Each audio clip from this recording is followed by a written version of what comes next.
প্রিয় দর্শক, আসসালামু আলাইকুম। দর্শক, আপনাদের প্রীতি ও শুভেচ্ছা জানিয়ে শুরু করছি আমাদের আজকের প্রতিবেদন। তো দর্শক, আজকে আমরা এক অসহায় মেয়ের গল্প তুলে ধরব, যার নাম হচ্ছে সুমি। সুমির একটি বাচ্চা আছে, কিন্তু স্বামী ডিভোর্স দিয়ে চলে গেছে। তো সুমি এখন খুবই কষ্টে আছে সন্তানকে নিয়ে। তো তার মধ্যে সুমির মা আছে, বাবা নেই, বাবা অনেক আগেই মারা গিয়েছে। তো সুমির ছোট একটা ভাই আছে। তো সুমি এখন ইউটিউবে এসেছে, তার এই দুঃখের মাঝে যদি কেউ পাশে হয়ে একটু দাঁড়ায়, তাহলে সুমি হয়তো নতুন করে বাঁচতে পারবে। সুমি নতুন করে বাঁচতে চায়, কারণ সুমি ছোটো থেকে অনেক কষ্ট করে বড় হয়েছে। তো বিয়ে দিয়েছিল মা, আশা সুখ চিন্তা ছিল হয়তো ভালোভাবে থাকবে, সুখে থাকবে। কিন্তু সুমির স্বামী যে এভাবে ডিভোর্স দিয়ে চলে যাবে, তার মধ্যে একটি সন্তান।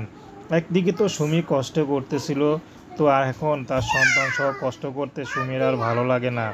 তো সুমি চাচ্ছে যদি কোনো ডিভোর্সি পুরুষ বা কোনো বয়স্ক পুরুষ যদি সুমিকে বিয়ে করতে চায়, যার সন্তান হয় না, এমন কোনো পুরুষও যদি সুমিকে বিয়ে করতে চায়, যেহেতু সুমির সন্তান আসে, তাহলে সেই সন্তানকে নিয়ে সুমি তার স্বামীকে নিয়ে সুখী থাকতে পারবে। তার বয়স যত বেশি হোক, তার কোনো আপত্তি নেই। সুমির কোনো টাকা পয়সা চায় না, সুমি চায় একটু মাথা গোঁজার ঠাঁই। তো দর্শক, প্রেম, ভালোবাসা, সাহায্য সহযোগিতা, বিয়ে শাদী করা একান্ত আপনাদের ব্যক্তিগত ব্যাপার। আসুন আমরা ৫ ওয়াক্ত নামাজ পড়ি, সর্বদাই দেশের সেবা করি। আসসালামু আলাইকুম।